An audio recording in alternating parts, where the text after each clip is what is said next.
This video is sponsored by Wildlife Command Center Coffee. More about them at the end of the video.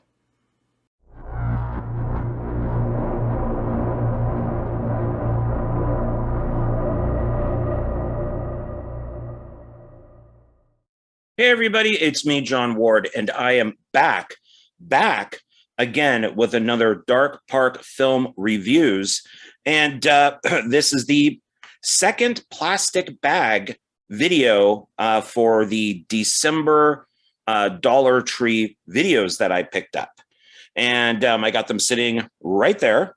And this is like I said, the second bag. I still got the third bag sitting right down there. And that will come up next week. So I did try to divide them up to have like some low budget, some big budget, some horror, some comedy, drama, action, and stuff, so it wouldn't get boring. So, but before I start that, I have to make two corrections. And when I figure out that I got something wrong, I do want to start correcting myself.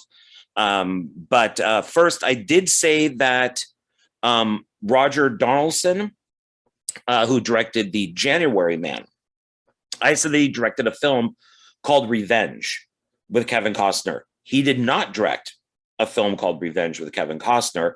That was Tony Scott. And the film that I was thinking of is a movie called White Sands. And so I got my little note here.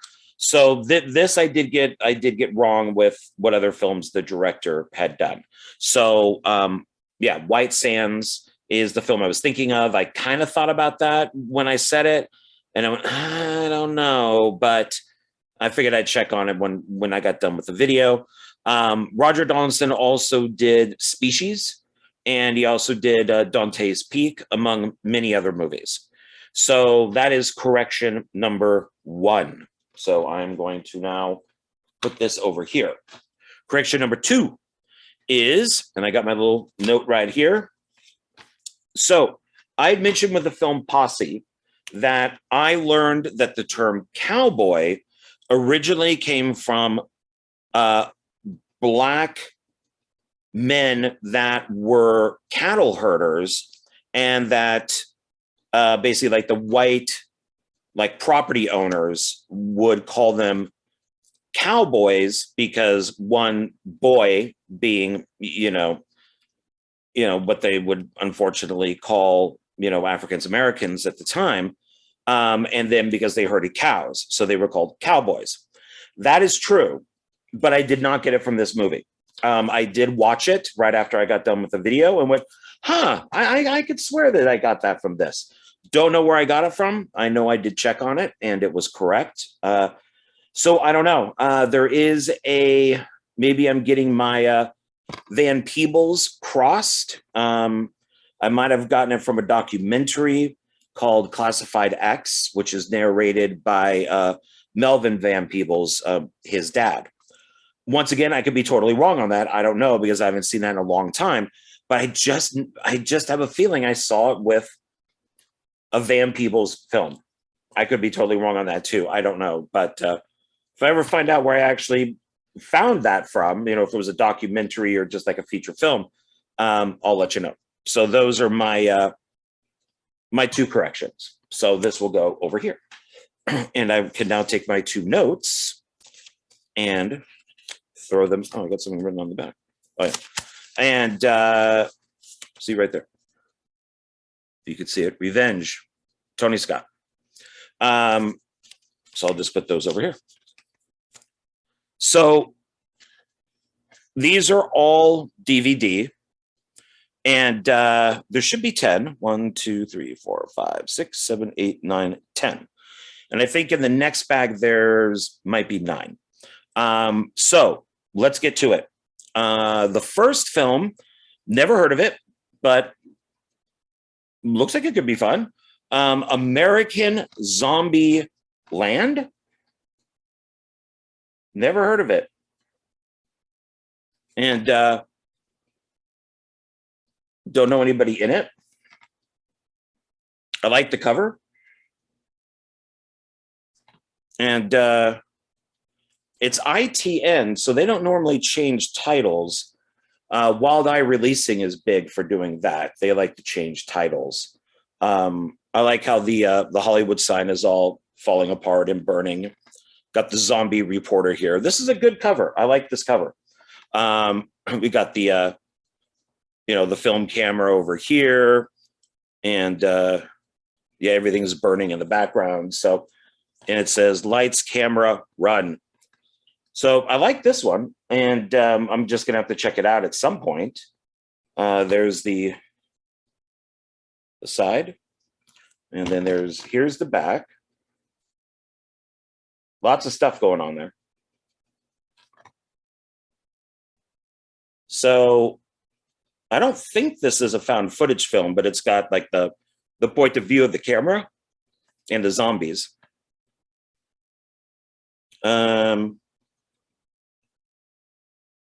It's 1 hour, 28 minutes, color, not rated. It is widescreen. Looks like 2018. Let's see here. A wannabe film director is about to have his life and the world he knows change forever.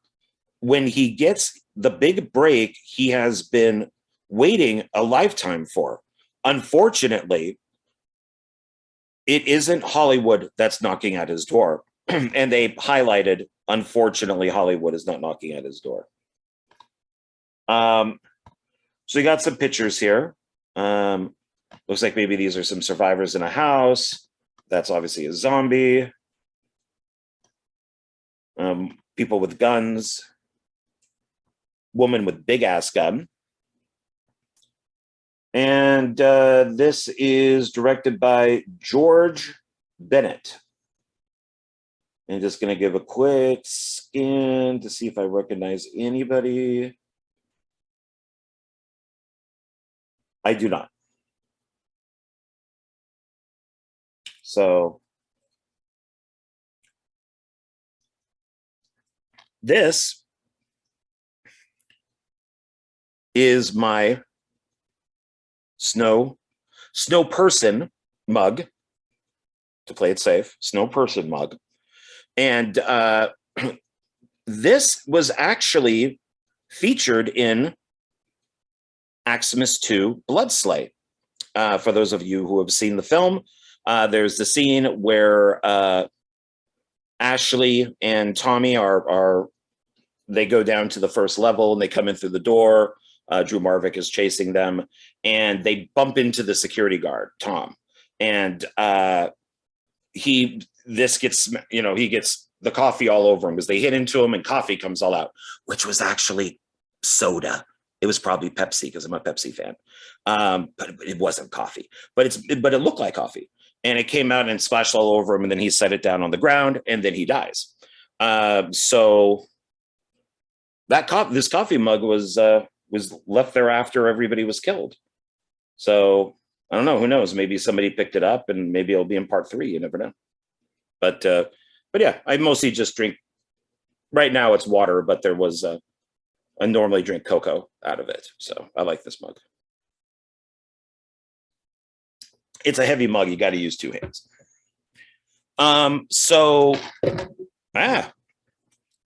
Just knocked everything over. Okay, so let's take a look at the inside. And that's the inside. And it's, yeah, just the front, they just swapped the 2. So, but it's still a good cover. Like that she's a news person. She's got the microphone with the station on it there. I like that. Okay. So let's put that right there. Okay. The next one is a big budget movie. And I originally watched it and I was disappointed. So I am going to have to maybe watch it again, but it was $1. And this is probably,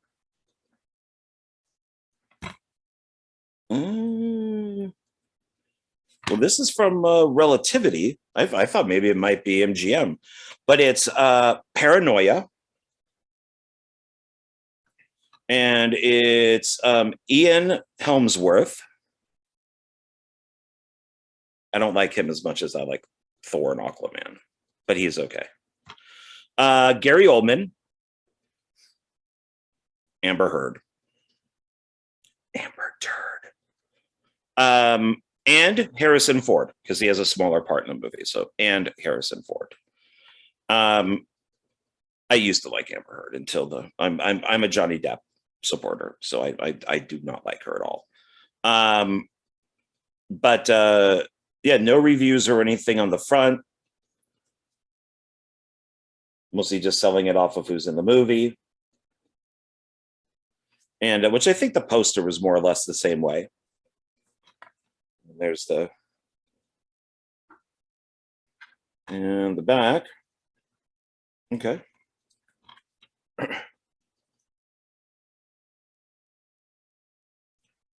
Looks like they got Helmsworth, excuse me, running a lot here.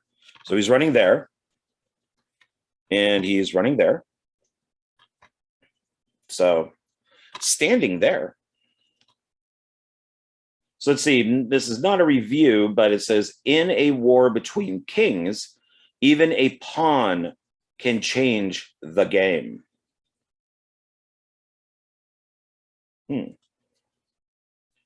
Let's see, it's 2013, 106 minutes, widescreen. No special features or anything. Did this have special features? None listed. Okay.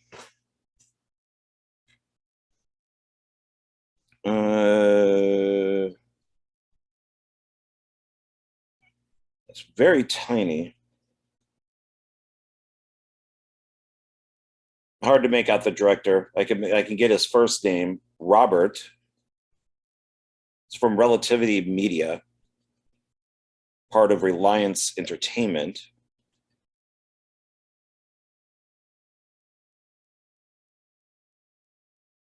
But I can't make out. I'm trying to see if there's anybody else in this.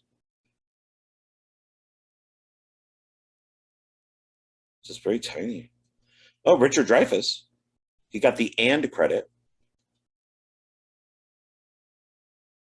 How do they get 2 "and" credits? Normally it's 1 "and" credit. You use "with." That's all manager agent stuff. Is you want like the "and" credit, you want the "with" credit, that type of thing. You get paid just a little bit more because it shows that you're important. But it looks like both of them got "and" credits. Okay. PG-13 for sexuality, violence, and language. Parents strongly caution.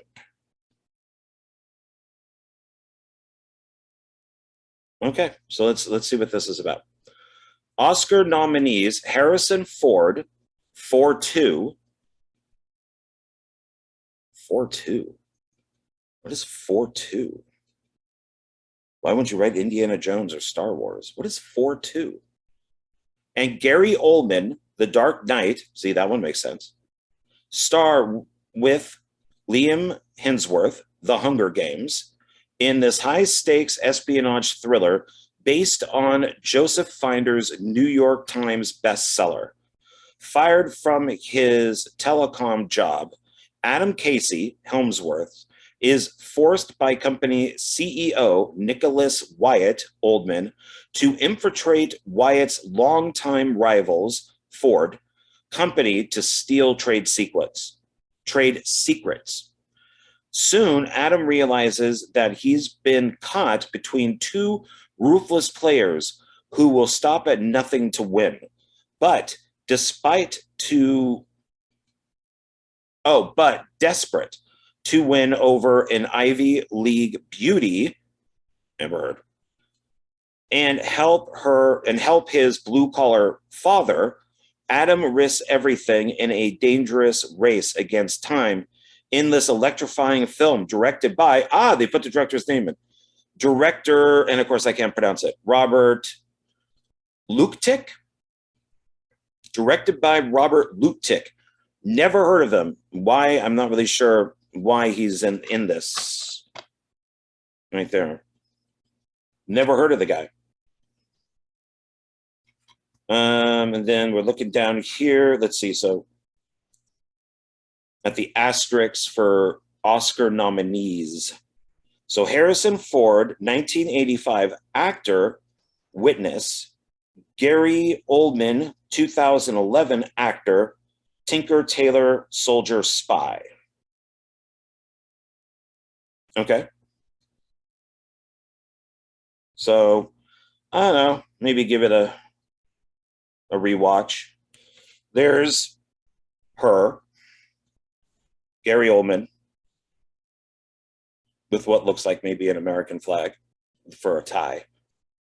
Hemsworth, Ford, and something with a scanner that needs a thumb print on it. So, wow. Okay, so I'm surprised. Okay, so we see the front, we see the back. Check it out.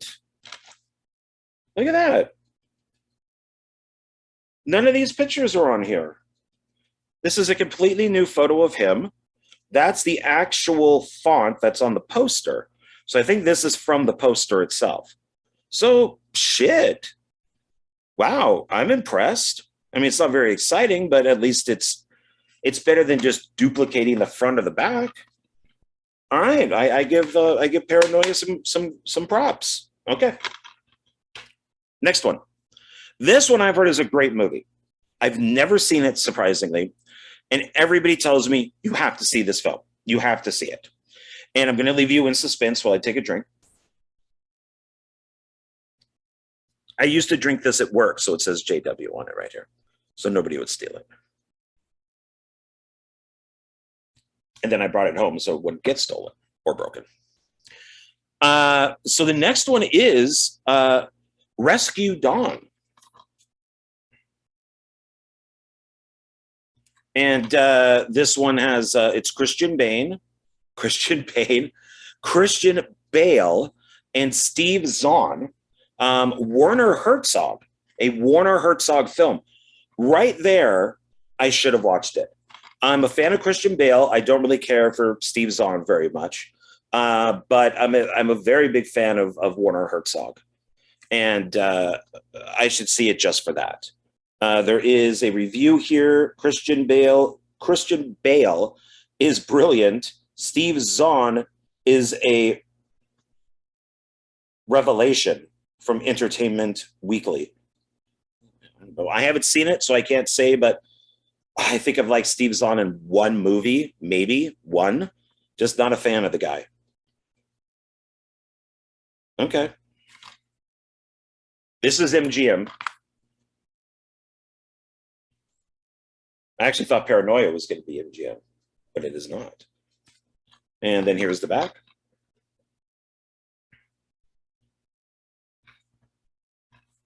So let's see. 4 stars, enthralling. That's the New York Post.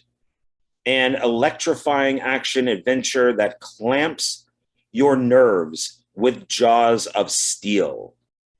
Very dramatic review from the New York Observer. The film is PG-13. It was made in 2007. It's color. It's 125 minutes. It's Werner Herzog. That's perfectly fine. I know I'm a little bit of a hypocrite with that. Oh, and it's written by Werner Herzog too. He's also a good actor. Plays a good villain. Just has that voice. Okay, so what is this all about? Tells us right here. So we got in 1965, an American pilot on a top secret bombing mission was shot down over Laos and taken to a hellish prison camp deep in the impregnable jungle of Vietnam. What followed was one of the most remarkable and harrowing experiences of the entire Vietnam War. Felt that one coming. Inspired by true events of Deeker Den Dylan Den Good. Oh God, it's that G that's killing me. Dieter might be the first name of the person, and then Denguler. So Dieter Denguler, who's Christian Bale, and written and directed by internationally acclaimed filmmaker Werner Herzog. Rescue Dawn is an uncanny tale of camaraderie. I know what I want to say. Camaraderie. You know what I'm trying to say. And betrayal, courage in the face of despair, and triumph over tragedy. It stands as a true testament to the impossible boundaries of the human condition and the invincibility of the American spirit. Okay. So here we got two guys. Might be Bale and Zahn. And there's like this big explosion with the helicopter up there. There's Bale with a gun. Probably two prisoners of war. There's probably the airplane that goes down. Looks like it got some engine problems. This is either showing us the beginning or the ending of the movie. I'm not sure, but he looks, Christian Bale looks very victorious there. So I don't know. Maybe this is before he goes off, like he's part of a soccer team or something like that, and he won the game, and then the next day he gets shot down. I don't know. Hopefully that's not the ending of the movie, because like I said, I haven't seen this. Yep, and because it's one of the MGM ones, it's boring. Okay. Now the next one is a Woody Allen film. And this film, he made once, hated it, destroyed it, and reshot it all over again. And in my opinion, probably just should have stuck with the original. The film is Another Woman. And I did see this in the theater, and there was a lot of talk about it because Woody Allen was kind of criticized for, oh, I don't like this movie, just destroy it, I'll just reshoot it over again. It's just like, okay, money, dude, money. And it's one of his, basically he would do like a real kind of independent movie, and then he would do more of a Hollywood movie afterwards. And then he'd do like an independent film, then he'd do a Hollywood movie. And then he'd do, that's kind of how he worked it. So since I respected that, I always went to go see his more indie kind of homegrown movies where, I don't know, maybe he used his own money to reshoot this. I'm not sure. But yeah, that's kind of its history. And yeah, I just remember it not being great. I might think differently today, but I don't know. There's its side. Got its back. And we got the skyline up here again of New York. So apparently I'm wrong, because Roger Ebert from Siskel and Ebert, 2 thumbs up. I was mesmerized from beginning to end. I'm just going to have to disagree with that. I'm sorry. I'm just going to have to disagree with that. Written and directed by Woody Allen. But like I said, I might think differently now. I don't know. I'm older. PG, 1988, color, it's 81 minutes. So once again, that's pretty good. I liked it when he kept his films short, when they were more of his kind of passion projects. Lot to read here, so let me take a sip out of the snow person. Sorry.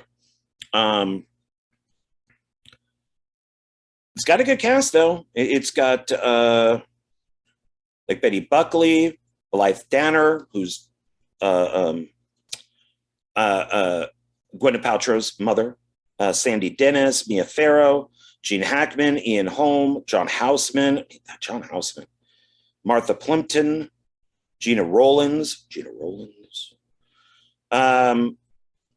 So it's got a good cast. And Jack Rollins and Charles H. Jaffe were his producers on a lot of films, so they worked with him for a long time. So okay, so this is kind of dark, but I get what they're doing. But it's actually looks brighter because it's in a light. But this is not easy to see. So let's see what I could do here. Writer director Woody Allen delivers a powerful, searing adult drama, Leonard Maltin, examining the life of an accomplished philosophy professor teetering on the brink of self-understanding. Okay. Boasting a superb cast led by Gina Rollins, Mia Farrow, Ian Holm, and Gene Hackman, Another Woman is Woody Allen's 17th triumphant film. Systematically rich and technically expert, the film layers past and present dialogue and narration, reality and metaphor to achieve a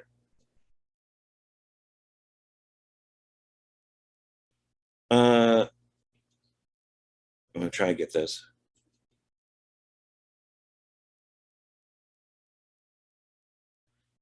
To achieve a lucidity,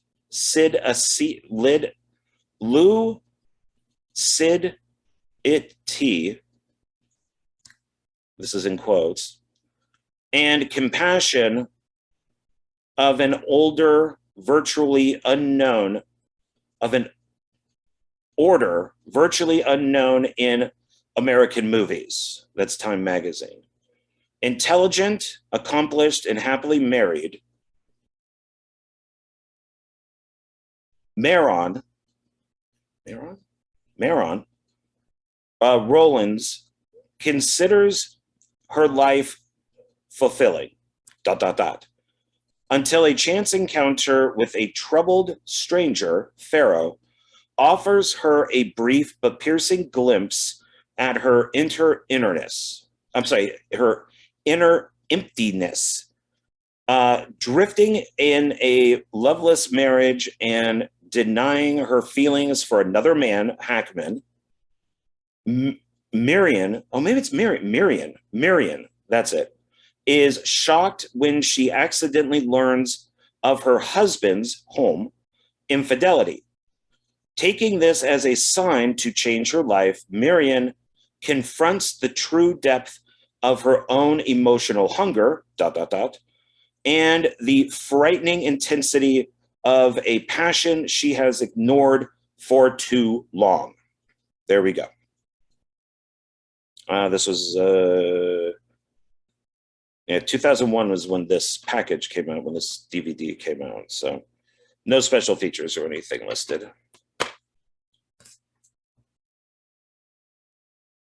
How much does the person get paid to make this stuff? I mean, crap, give me that job. I could do that. Okay.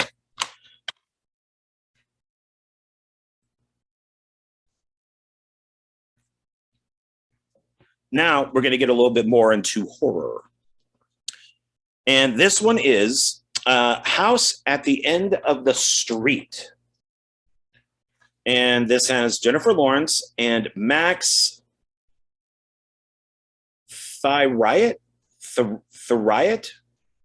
Max Theriot. Fear Thy Neighbor. I find it interesting that I don't know if they just ran out of ideas for this cover. I mean, it's obviously Jennifer Lawrence. It's black and white. It's not even color. And then it's like a kind of handwritten, maybe in like a chalk or a pen, all in red, house at the end of the street. I've seen this once. I don't remember anything from it. So I don't know if there's a reason for the cover being like this. Oh, this is also from Relativity Media. So they must have sold Dollar Tree some overstock. Good place to get rid of it. Almost like they buy it. So will a lot of other people. Got the back. So now this portion up here is also in black and white. Let's see here. It is PG-13. Oh, can I read what it says? Some of this is because I don't have my glasses. I can't. My glasses broke, so I have to wear older glasses, and they're not bifocals. So it's hard for me to read some of this even with the glasses on. Oh, this is okay. Wait, so hold on. This is kind of interesting. Okay, so it's intense scenes of violence and terror, thematic elements, language, some teen partying, whatever, and brief drug material. Now, what it says here is interesting. Theatrical version. Right there. So it's PG-13, then it gives the reason why it's PG-13, then it says theatrical version. But it doesn't say there's like two different versions of this film. So is there one out there that's like unrated? Or like a director's cut, maybe? I will have to look. Film is 2012, color, 101 minutes. It is widescreen. It is directed by Mark. Why can't people just have names like Smith? Or like mine, Ward. That's very easy. Directed by Mark Tundurai. Mark Tundurai? Tundurai, maybe. Let's see if I notice anybody else. So there's Jennifer Lawrence. There's Max. Oh, Elizabeth Shue. Or me. Go to Elizabeth Shue. I like Elizabeth Shue. Karate Kid will always be my favorite with her. So here we have, I think that's Jennifer Lawrence there. That's definitely Elizabeth Shue. Maybe that's somebody who lives at the house at the end of the street. Looks like he's holding somebody so they don't speak. And then there's Jennifer Lawrence. She always seems like somebody who would be fun to party with, She always seems to get drunk at like awards, parties and stuff like that. So I wonder if she'd be fun to get to just like party with. Just hang out with for a night. Maybe one day I'll know. You never know. All right, let's find out what this is about. Academy Award nominee Jennifer Lawrence. She's got the little asterisk there. So let's see. Do they tell us what the Academy Award was for?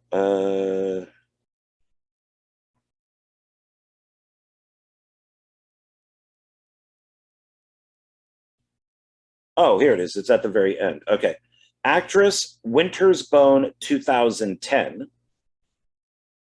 Oh, there's also one here for Elizabeth Shue, actress for Leaving Las Vegas 1995. Okay. Okay, so Jennifer Lawrence, she gets 1 star, 1 asterisk, because she was I guess because she didn't, no way. Why does Jennifer Lawrence get 1 star, but yet Elizabeth Shue gets 2 stars?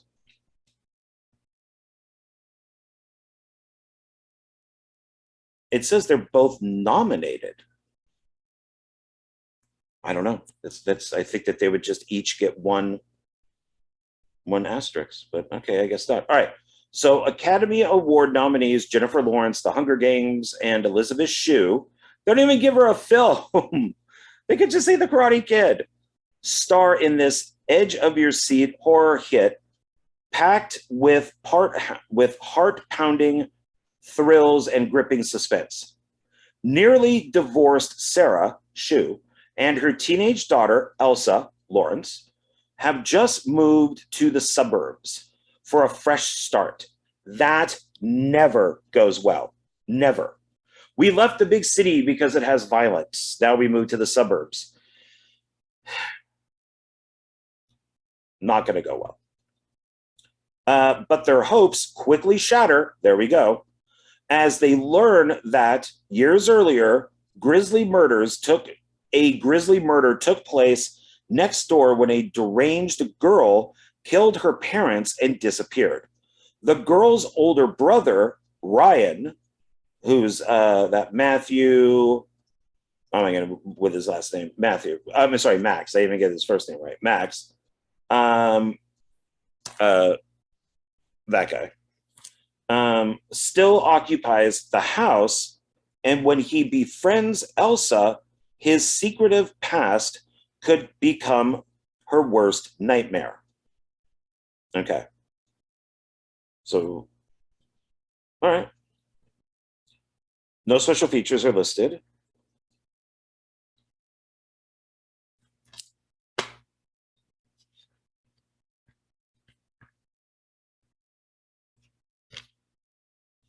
Okay, so the inside, it's different than the picture. It's the same picture, but it is different. Like this has this on top, and this doesn't. So it's just a different, same picture, but they just did it a little differently. So, which is nice. At least somebody seemed to care a little bit. They thought of John, maybe. They're like, let's give that guy a break. We'll just alter this a little bit, which is fine. The thought is there. Okay, so we'll put that over here. Next one, another war type movie. I really haven't seen only a couple of these. The next one is Hart's War, and I am a Bruce Willis fan, and I am a Colin Farrell fan. So I'm starting to enjoy Bruce more these days because he always does those bad movies where he's on set for like 2 days, but yet they give him like $1 million to be there for like 2 or 3 days of shooting. And he's just making all of these horrible films. That's kind of how Nicolas Cage started, for a while. And now Cage is making much better movies. And Bruce Willis is still kind of stuck in there. So, but yeah, so that's them there. There's Colin Farrell there. There's Bruce Willis there, running from what seems to be explosions or something. Maybe they're running from the same explosion that was on the front of Rescue Dawn. This is MGM. There's our side. Got the back. And the review says, excellent. A maze of tension, suspense, and surprise. That is from Gene Shalit, The Today Show. Here you have Bruce doing some saluting. Looks like a little kid might have been shot or something, or is hurt. So we got Colin Farrell protecting him. And then an action scene with explosions, a truck, a plane, and a building. The film is rated R. Some strong war violence and language. It was made in 2002. It's color, 125 minutes. Oh, it doesn't say if it's widescreen or not.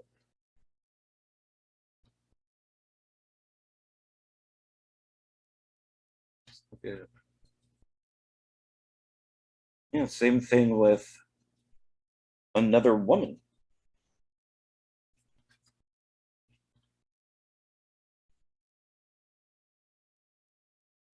Yeah, none of these, I have to assume they are widescreen, but none of the MGM DVDs say if they're widescreen or not.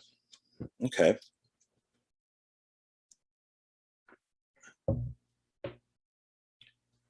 Okay. So Bruce Willis stars as an imprisoned officer who refuses to give up his fight to defeat the Nazis in the absorbing Roger Ebert World War II adventure, co-starring Colin Farrell in Burgess, and packed with crisp action scenes. Los Angeles Times. Hart's War is a powerful and stirring tribute to solidarity, courage, and honor. LA Daily News. Oh, I like the director of this. Okay. Uh, when Colonel, I think that's Colonel, COL, Colonel, I think it's Colonel. Let's see, McNamara, Colonel McNamara Willis is stripped of his freedom in a German POW camp. He's determined to keep on fighting, even from behind enemy lines, enlisting the help of a young Lieutenant Farrell in a brilliant plot against his captors. McNamara risks everything on a mission to free his men, ... and change the outcome of the war. Now, I know this isn't time travel or, excuse me, anything like that. I would like it to be, since it does say and change the outcome of the war. If they found like a time machine and then went back and killed Hitler and that type of thing. But I have a feeling this is not that type of movie. That makes me sad. But it is what it is. Now Terrence Howard is in this. Cole Hauser, he's one of my favorites. He needs to make more movies. His father, Wings Hauser, God's gift to film, and Cole Hauser, his son, just doesn't do anything. Wings was so great, and Cole was supposed to continue that, but he just hasn't really. I wonder if I should look into that. Like, is he approachable? Could he be in a film that I make? I'd really like to work with Cole Hauser. But the director is Gregory Hoblet, and he did a film I loved with Denzel Washington called Fallen, and kind of the like a demon or the devil possessing people, and then they kill people, and then they go to another person. It's a really great film. It's really kind of dark and gritty. It's kind of disturbing in a way. Came out around I want to say, was it End of Days? No, I think that was End of Days and Stigmata were together. Not sure when Fallen came out, but Fallen's a really good movie. You should check it out. So this has a good director. It's got some good people in it too. So okay, might be like a good holiday film, like a Veterans Day or something like that to watch. Something like this, like and Freedom Dawn or Rescue Dawn. Rescue Dawn. Okay. Now we kind of get back into cheesy, and it looks science fiction. So it's called Debug. And yes, that is Jason Momoa right there. He's got the and credit. So it says from the producer of Haunter and Splice. I know Splice. I don't know Haunter. I don't recognize anybody else in this movie except for Jason Momoa. It is written and directed by David Hewlett.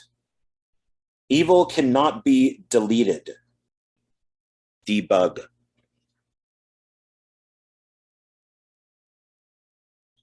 Okay, so let's look at its side. Who released this one? Relativity. Okay.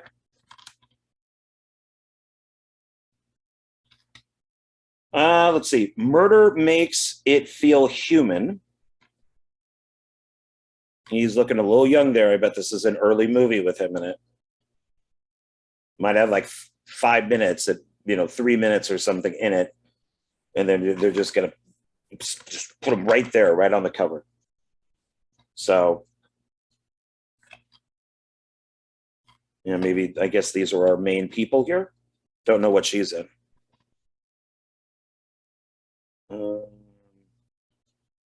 Catch Up Entertainment. The film is not rated. It is widescreen. 86 minutes color. Might be Canadian. See if there's anybody else that's. Excuse me. No. Does not list any special features on it. So, okay. So let's see. In this tale of deep space cyber horror, 6 young computer hackers are sent to work on a derelict space freighter as part of a work release program.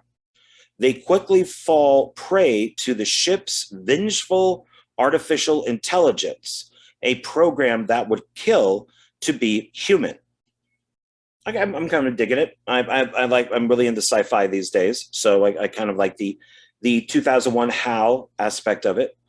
They are helpless to defend themselves as it silently roots out their deepest desires to use against them in the most imaginative and horrific ways. Sounds a little Event Horizon to me. It takes a very determined and brilliant hacker, Kaida, might be Kaida, to battle this Mel. I always have a problem with this. Violent. I know what I want to say. You know what I want to say. Male violent entity and send it back to cyber hell. So, God, I just know the word. It's like I can hear it in my head. I can see it in my head. I know exactly what it is, and it just won't come out. Just brain to mouth. It just does not come out. That's close enough. Okay. I either like it or I hate it.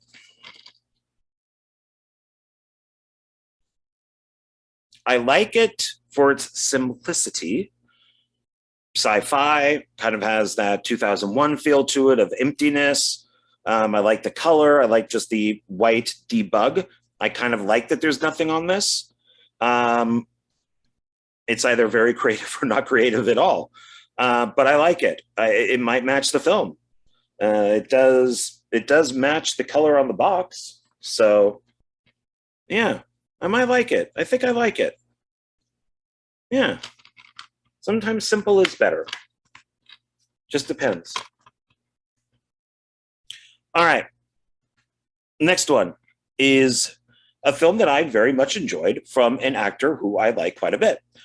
This is Don John. And it stars Joseph Gordon-Levitt, who I think is very good. Scarlett Johansson, who's right there looking all sexy. And Julianne Moore, who's down there, who I also think is sexy, even though the photo is not very sexy. It is written and directed by Joseph Gordon-Levitt. And there's a couple reviews. Let's see. Sexy says, comingsoon.net, hilarious from Paste Magazine, edgy from USA Today. And I remember liking this. I remember enjoying it quite a bit. And then there's our back. Ooh, what's that photo? Oh, look at that. Look at that. Being all sexy on the back. It is Genuine from Variety and Smart from Entertainment Weekly. Special feature, Hit Record Shorts.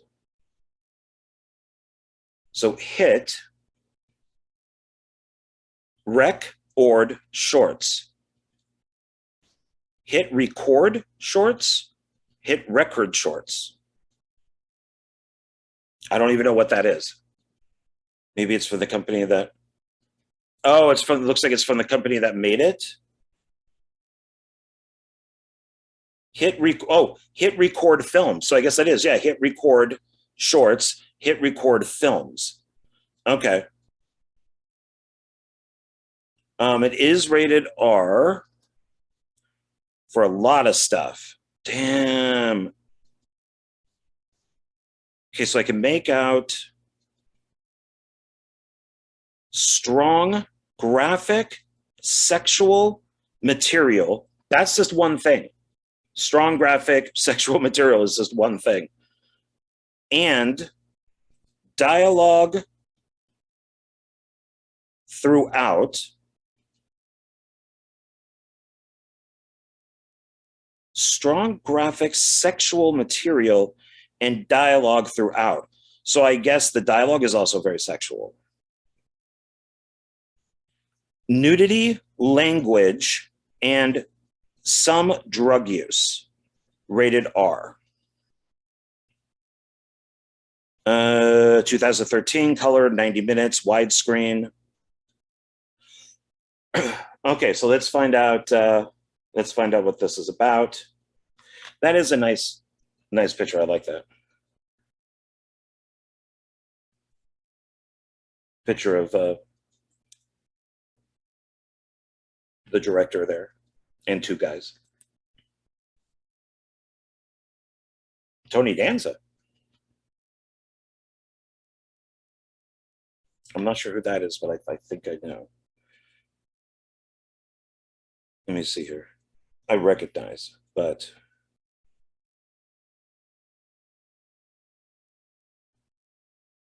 Brie Larson is in this. I used to like Brie Larson. Had a huge crush on her from Scott Pilgrim versus the World. And then she went downhill.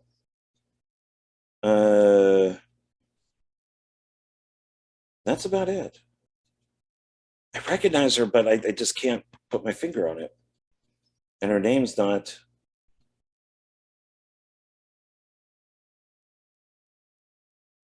Yeah, I don't know. All right, let's see here. So John Martiello, which is Joseph Gordon-Levitt, is handsome, good old fat. Oh, is a handsome. Oh, did he write this himself? Is a handsome. I mean, he is a good-looking guy, but is a handsome, good old-fashioned guy known as Don John for his ability to bed beautiful women at will. Not a bad power to have. But ironically, even the finest fling doesn't compare to the bliss John finds alone, watching porn on his computer. Well, there's something to say about watching porn on your computer. I can tell you. Barbara Sugarman, Scarlett Johansson, is a gorgeous, that is true, good old-fashioned girl raised on romantic movies, and she's determined to find her Prince Charming. Wrestling with expectations of the opposite sex, John and Barbara struggle against false fantasies to find true intimacy in this unexpected comedy written and directed by Joseph Gordon-Levitt. I thought this was very funny. So,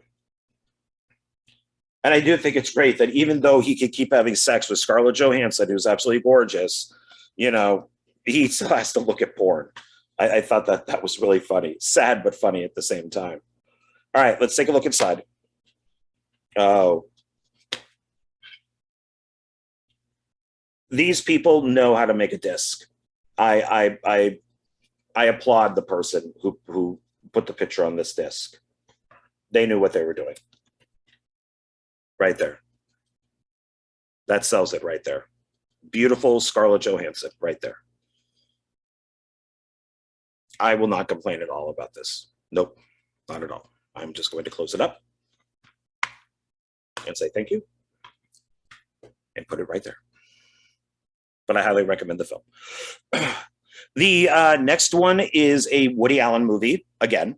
And this is one that when I originally saw it, I was really young. I thought it was boring. I didn't get it. I really did not understand it. It has a very Italian feel to it, very Fellini. And you could not get me to sit through 8.5 or any of these types of movies back in the day when I was younger. They were just boring as hell. And I would definitely think of them differently today. So I would probably look at this differently today. it is also, as a hint, I believe it is Sharon Stone's very first film. And she has a very small part in it. And it's always kind of pointed out on documentaries about her or documentaries that deal with comedies and things like that, that this is her first film. So the film is, without further ado, Stardust Memories. And it's got a good cast. It's got Woody Allen, Charlotte Rampling, Jessica Harper, Tony Roberts, who's always a plus in all of Woody Allen's films. And it not the best cover. I mean, it's got some good colors and everything on it. But the funny thing is, so House at the End of the Streets cover is black and white. And like I said, I don't know why. I don't remember. But the film is in color. This has color all over it, and it's in black and white because it's supposed to look like one of those Italian, like Fellini type movies. This is his 8.5 because this is it deals with filmmaking and stuff, which is why I would probably enjoy it more today. There's its side and the back. Let's see. Stardust Memories is a joy to be experienced. Now here's that. Oh, who's that from? New York Daily News. So this is weird. So here's that New York kind of skyline. The other ones look like they're all black and white. This is all color. So that's kind of weird. It's PG 1980 color. No, it's not color. It's black and white. 88 minutes. I can swear this movie is in black and white. It is in black and white. I'm 100% positive this is black and white. Look, even the pictures are in black and white. But it says it's in color. So we got, there's Woody Allen with, Jessica Harper. Then we got Woody Allen there with Charlotte Rampling. And there he is. It looks like he's signing some, like an autograph or a present or something for somebody. I'm going to have to look this up. I am almost positive. I think this is a typo. That color's already inserted. And so they just left it in. I'm almost positive. It's written and directed by Woody Allen. Once again, the executive producers are Jack Rollins and Charles H. Jaffe.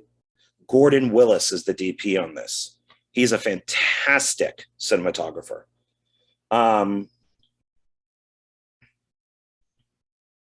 Production designer is Mel Bourne. I can't, off the top of my head, I'm not sure what else he has done, but I've seen his name on many, many movies. So people must trust him and people must like him. So, okay, so let's see. Okay, so a sharp, satirical look at the high price of fame, Woody Allen's Stardust Memories is a wickedly funny, New York Times, story about a disillusioned filmmaker who is just about at the end of his rope. Sparkling with the confidence of an artist in full bloom, Stardust Memories is a film to be seen and savored. That is Jeffrey Lyons. Oh, seen and savored, Jeffrey Lyons. Legendary comic filmmaker Sandy Bates, Woody Allen, is tired of being funny. Teetering on the brink of a nervous breakdown, Bates attends a weekend retrospective of his films, only to confront the meaning of his work, the memories of his great love, Dory, Charlotte Rampling, and the merits of settling down with his new girlfriend, Isobel,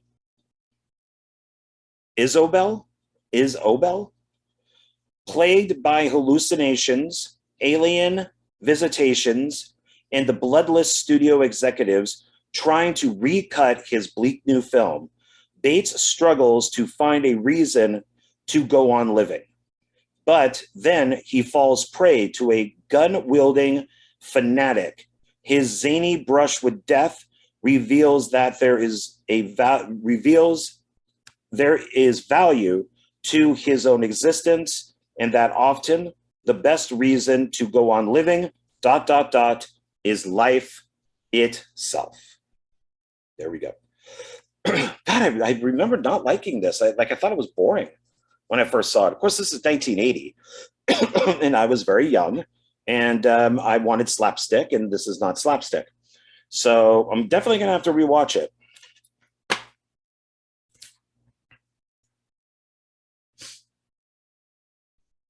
Okay. The last one. We have finally hit number 10, 10, 10. Never heard of this movie. It is called Condemned. I do appreciate its box. It's clear box. It says, death is the only escape. And the review, a gore-tastic and terrifying good time from Dread Central. I'm kind of digging the cover. I like that she's all kind of like stuck down there with Pennywise, kind of like that. Or maybe he. Oh, that's a monster. Oh, this kind of looks like maybe a heavy metal dude, because there's the studded bracelet, but then the face is all messed up. It's all got like welts and stuff all over it. So maybe this is a monster trying to get out. I don't know. I have not seen it. Okay. There's the side. Got the back. I like the colors. Just a little bit of effort. You know, it does a lot. Let's see. The fight for survival begins. Finally, something with special features. Cast interviews and script reading. Watch in 42nd Street mode. Live audience commentary. Oh, well, that's kind of cool. TV's Entertainment Tonight Canada on-set interview with Dylan Penn. It looks like Dylan Penn is the main actor here. Is Dylan maybe a woman? Because there's this woman. There she is again. They're showing a lot of women. So here's a woman with an axe. Here's a woman with stuff on her forehead. Here's a guy with an axe, but there's some people standing behind him. He looks kind of crazy. And then you got the woman here with the guy. So maybe Dylan's a woman? Could be. Nobody else in it that's known.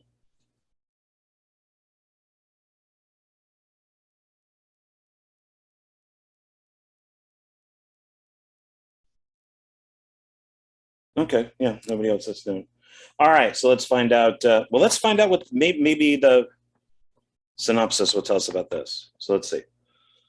Fed up with her parents bickering, poor little rich girl, Maya, Dylan Penn, so it is a woman. Okay, there we go. Moves in with her boyfriend, who is squatting in an old condemned building on Manhattan's Lower East Side. That always sounds like a good alternative. Oh no, my parents won't give me a pony, so now I got to go live with my boyfriend in an old condemned building on Manhattan's Lower East Side. Aces. With neighbors that are meth heads, junkies, and degenerates, this parade hellhole is even more toxic than it appears. After a virus born from their combined noxious waste and garbage infects the building's residents, one by one, they succumb to a terrifying pathogen that turns them into bloodthirsty, rampaging killers and transforms their building into a savage slaughterhouse. I am watching this. I had no idea that's what this was about. So that must be one of the infected ones. That's yeah, man. Okay, I'm on board. This sounds good.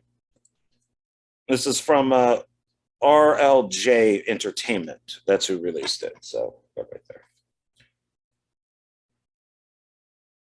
That little piece of plastic. Man, I'm excited for this one, and I've never even heard of it. Kind of has that wreck feeling, or maybe 28 days later. Maybe it's like a rage virus, something like that. Okay, all right. Well, let's check out the inside. Oh, okay. So we do have the disc is boring. It's just the front, pretty boring. But it does have all these. So let's check these out.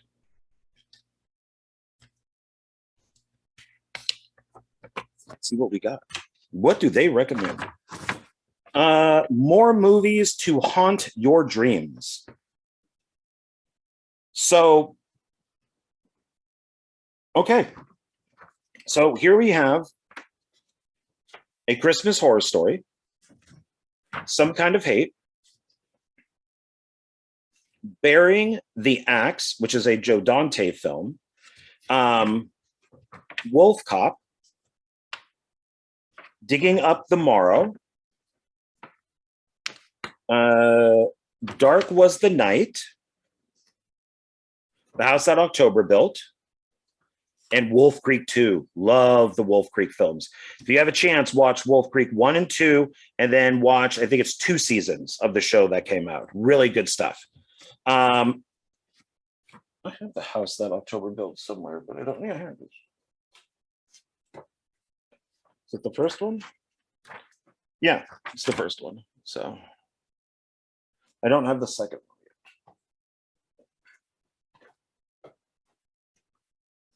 one. Okay, so hopefully some of these will end up at Dollar Tree. I'm hoping. Yeah, I only have one. I only own that one there, but I'd pick up all of these. Some Kind of Hate, for some reason. I don't know. I think that's also a title at Wild Eye Releasing. Maybe, maybe not. I want to see Wolf Cop. There's 2 of those. Wolf Cop 1 and 2. Digging Up the Morrow, I've heard is pretty good. This, of course, is becoming a Christmas classic. A Christmas Horror Story. Lucas Haas is in this one. Dark Was the Night. Can't go wrong with Joe Dante. Okay. Set that like that. Get this prepared.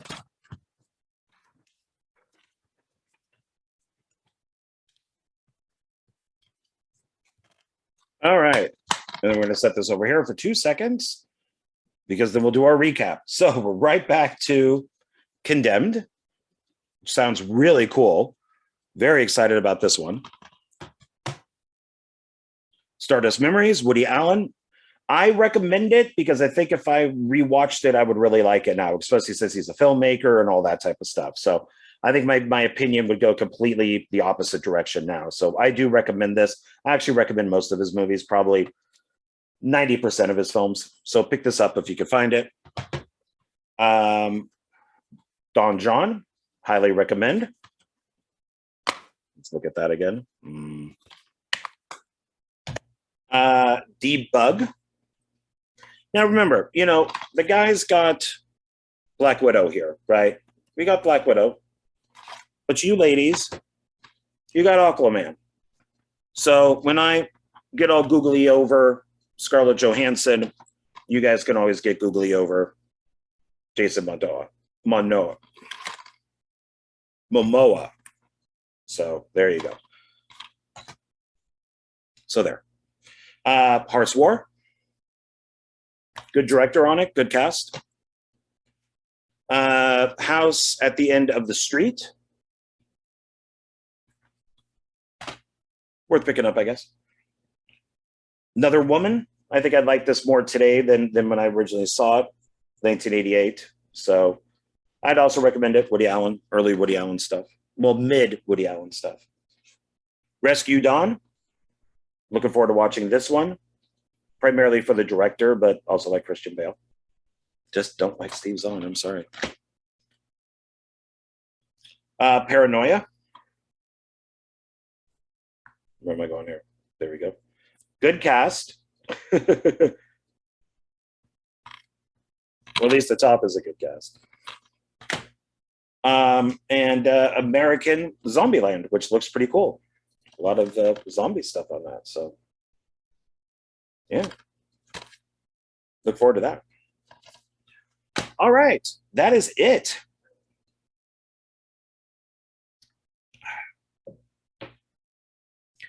Thank you very much. Thank you once again for watching this this video. I really do appreciate it. These Dollar Tree videos seem to be the videos that people like the most, so I'm just going to continue doing them. Like I mentioned at the beginning, there is going to be a part 3, and that should round off December, and then January I'll probably start with some older ones. So once again, thank you so much, and please remember to like, subscribe, comment, share, do all that stuff that's down there. And I would really appreciate it to make this channel grow. So yeah, so I guess that's it. So thank you once again, and I will see you in the next video. Bye.